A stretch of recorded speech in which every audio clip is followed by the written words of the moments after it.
So the next in line we have someone who is very known for associated with a duo, and they are seated next to each other and known for their extreme conversations on economics. And I myself read their arguments over economics, and it's quite interesting. So we have Harsha Turupana, who's going to talk about what is involved in.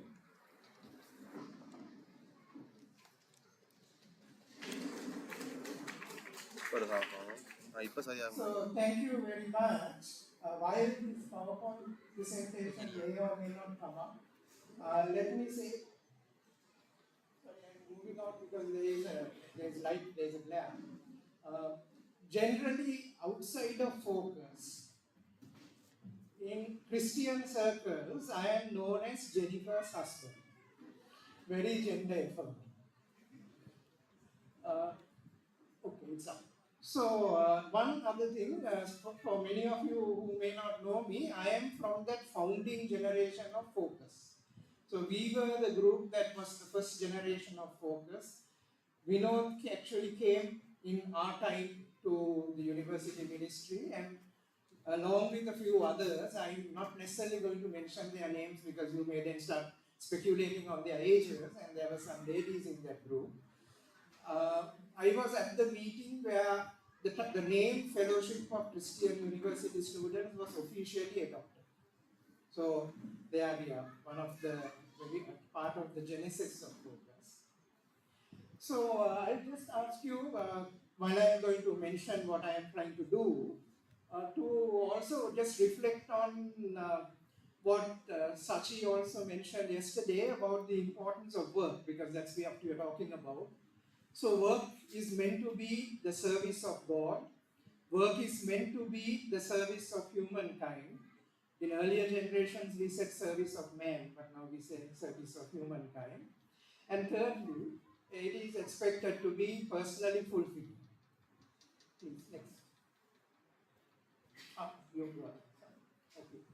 So I was given 3 questions. What are you involved in? So a very simple answer is I'm involved in promoting economic development. For those of you who are not technical economists, economic development can be thought of as growth with equity, or nowadays growth that is inclusive. So that's what I am involved in. I work for an institution which, like the Christian church and like sometimes Focus, is often misunderstood. I work for an institution which is owned by 185 countries. About 185 countries, almost all countries in the world, the very few exceptions, own this institution, including Sri Lanka. So all of you as Sri Lankans own this institution which I work for.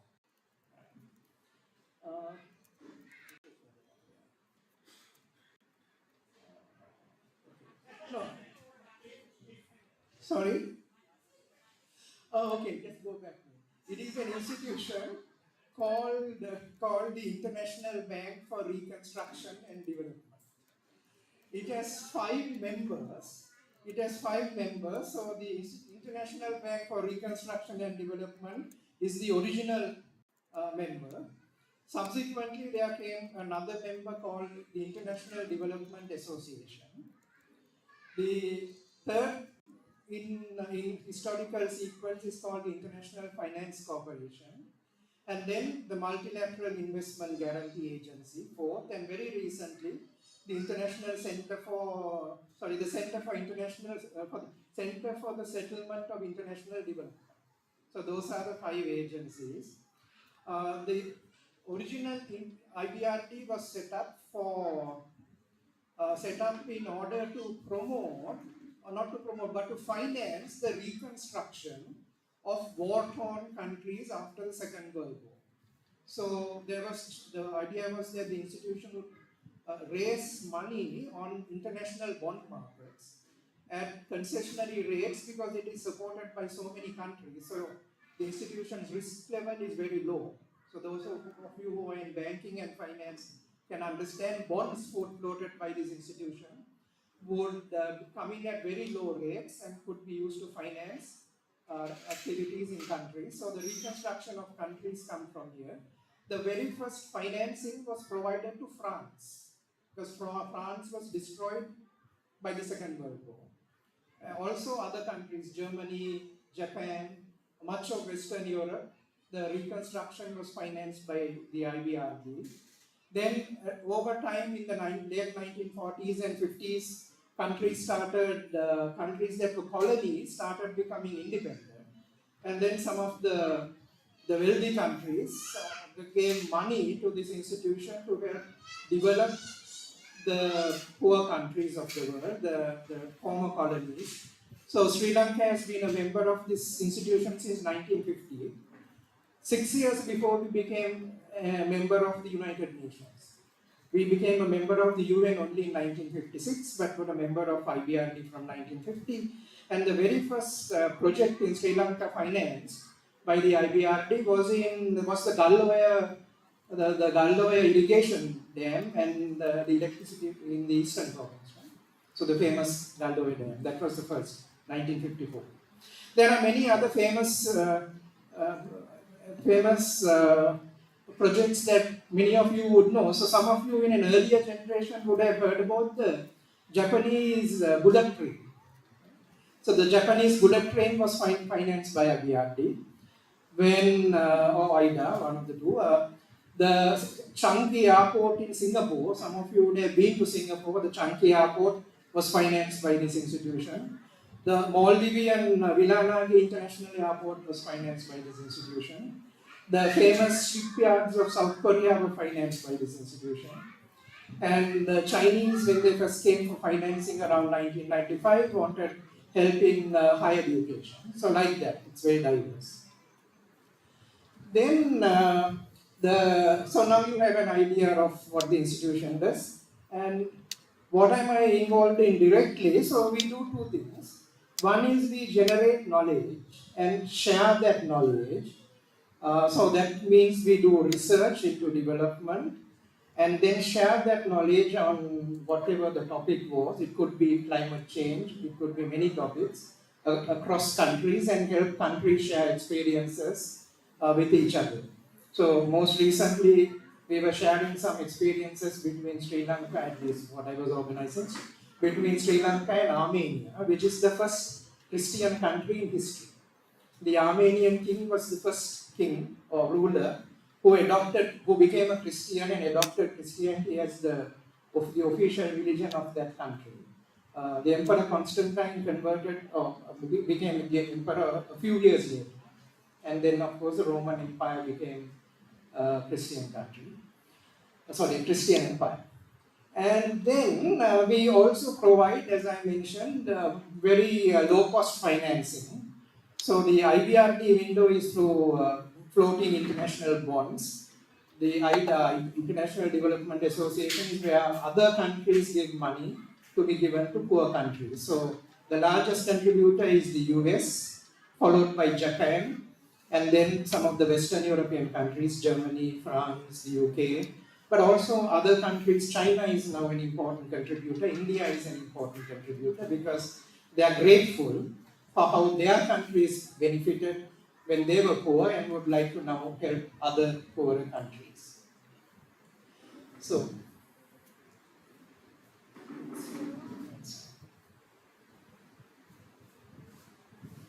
why did I get involved? What made me want to engage? So I think this is what I would call the artful hand of God. So if you look back, and I'm sure many of you can do that, if you look back over your life, you can see how you can see how the circumstances of your life flow in such a way that it naturally leads you to something. Now I'm sure you might have guessed that also with Ramona's presentation. So I will say it was the artful hand of God. Is there something more there? No, it goes back. Right? Okay. So basically, economic development and international economic affairs, international affairs is the home I grew in. It's a family into which I was born. Uncles, granduncles, they were involved in Sri Lanka's independence struggle. Some of them after independence in bringing Sri Lanka onto the world's economic stage. Some of them in shaping the world's economic institutions, including some in the United Nations. So it was just home. And then when we were in school, in particularly our chaplaincy and the student Christian movement, there was very strong emphasis on social justice, economic equity. Some of the people we listened to were leaders in this area in the Christian church. Then the books we read, Gustavo Gutierrez's Theology of Liberation. Reverend Dulip yesterday mentioned that, and the other liberation theologians. And then when we were at university, we just brought this into our focus discussions and our focus service. And then of course there are also the evangelical authors we read who emphasize social justice: John Stott, Ron Sider, Rene Padilla, Samuel Escobar, and so on. So it was natural to be an economist, and then as an economist also to engage in development and also look at issues of equity and justice. In my time, I was one of the few people at Colombo University's arts faculty, or the whole university, who had read Karl Marx's theory of value. The Sinhala translations of the Communist Manifesto were available, but the theory of value was more technical, so it needed an economist. As a reward, I was invited 3 times by the Janata Vimittu Peramanu to join them officially. The leader, a Buddhist priest, was a good friend of mine. He was very comfortable with me because he could say, to me personally, I'm not a Buddhist, I'm a Marxist, but I wear my Buddhist robes because that's helpful. So, and then, of course, so in university and so on, so I became a professional economist, and then I was invited to join this institution because people had read my writings. So that's why they asked me to come. And then, so that's why I say it's the artful hand of God that circumstances brought me. And then the last one.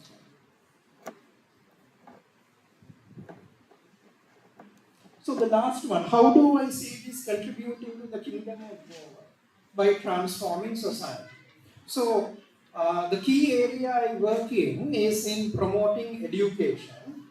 I have worked in early childhood education, school education, vocational training, and in higher education, but particularly I work on school education and higher education. So the financing that we have managed to bring to Sri Lanka's education sector would have benefited anyone in this group who went to school in a government school after 1995-96 up to today, or if you're teaching in a government school. Similarly, if you have been to university anytime after 2005 up to and including now, and you are in a public university, you would have benefited from this financing. You wouldn't know, but you would have benefited from this financing. And then, of course, there are some key things that we have been able to do over the last generation or two, which is not two, one generation, which I have been involved in. So one, I would say, is the fact that the institution I worked in didn't really work in higher education. It only worked in school education around the time I joined. And there was a group of us who said we need to finance universities and higher education systems in our developing countries, our global south, because without that, these countries will never have the resources needed, A, to deliver public services well, and B, to promote their economic growth, such that there is enough leftover, enough surplus leftover to help poorer people. And that was successful. Now I think our institution has higher education support in most countries which are large enough to have a higher education operation. Second, we promoted the notion of, again, all of this was done with others, not by myself, the notion of participatory democracy. So most countries we work in have a very strong command and control mentality. Everything is commanded at the top, centralized at the top, and people are as much as possible controlled. This is true of many countries. Just look at the recent controversies on media in Nepal and Maldives. And so what we've been trying to do is to promote participatory democracy so that decisions can be made, particularly on the principle of subsidiarity, decisions to be made at the local level to the maximum extent possible. So Ramona mentioned this in her presentation. So with schools, empower schools to make their decisions as much as possible at school level, and up only where schools can't make decisions. Universities empower universities to make decisions as much as possible at that level, and then only pass on to the UGC or Ministry of Higher Education what can't be decided at the university level. So that has been fairly successful in most countries, still fiercely resented by some governments. I won't mention names of some governments, but it is successful because it becomes very popular at the local level. You can't reverse it because school principals and school teachers will complain, or university vice chancellors and academics will complain. Then I think another of the things that we were able to do, but more contentious, is to promote social cohesion in countries. So in a country like Sri Lanka, the idea is that we have an extremely racially divided country, and also to some extent religiously divided on religious lines. Christians falsely accused as on many grounds. And the idea that we should celebrate ethnic and religious diversity. We should be grateful that we have a country with so many ethnic groups and so many religious groups, and be open to new ethnic groups and new religious groups. And now we have many Chinese coming in and so on, and with greater movements of people, we'll have more ethnicities and more religions. So we should celebrate that rather than be resentful. And also history is presented mainly as the history of a triumphalist Sinhalese Buddhist population, to try and promote history as a narrative of multiple narratives of different ethnic and religious groups rather than one ethnic and religious group. More difficult. It depends a lot on having Sinhalese Buddhist champions and not easy to find them. Possible in some times and not at others. And then also, finally, I'll finish because we have limited time. What do I do as part of the Christian counterculture? So when we were students in Focus, we talked a lot about the Christian counterculture. I am not sure whether you all still talk about it, maybe you all do. So what do we do as the Christian counterculture? So there are many things, but even these things I mentioned earlier were part of the Christian counterculture, right? Multi-ethnic, multi-religious Sri Lanka. So what I do mainly is, depending on the countries I work in, and there are many countries, as an economist, I and some of my colleagues, we look at the dominant approach to the state. So in many countries, there are countries where the state doesn't really pay sufficient attention or care about poor people or marginalized groups. So in some countries they don't care about the economically poor, in some countries they don't care about women or suppressed women, in some countries it may be religious or ethnic minorities, in some countries it could be tribal groups or caste groups, and in many countries all of these if they exist. So we try to emphasize the importance of good public services delivered for everyone, delivered for girls, delivered for ethnic minorities, religious minorities, for tribes, for caste groups, and so on.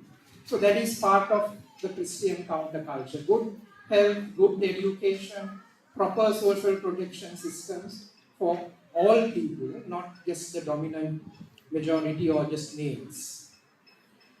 And then in other countries, we find that the countries have an idolatrous approach to the state. They idolize the state, and I count Sri Lanka as one of those countries. That government is almost treated like God. Everything must come from government, and government is somehow meant to be virtuous. But we know that's not the case. The government and people in government are as fallen and sinful as anybody else, and the more powerful they become, the more damaging they can be. So in Sri Lanka and in states like this, the state of Kerala, India, and so on, we try to emphasize state failure, the limitations of the state, and then leaving room for private organizations, private markets, profit-making institutions like corporations and companies, but also other private institutions like Focus and GC, which also are non-state institutions. So that's what we try to do. And now some of you will also have the context of the humorous dialogue that Comrade Uncle Jude and I have on WhatsApp. Thank you.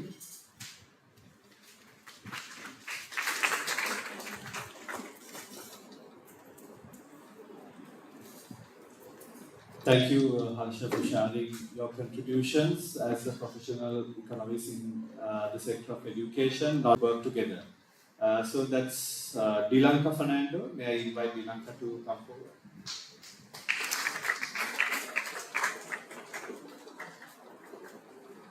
So thank you so much for this opportunity. Again, I am Dilanka Fernando. So first question is, what is something you are currently involved in? I currently serve as the Senior Legal Officer at World Vision Lanka. So it's a non-governmental Christian organization committed to serving the most vulnerable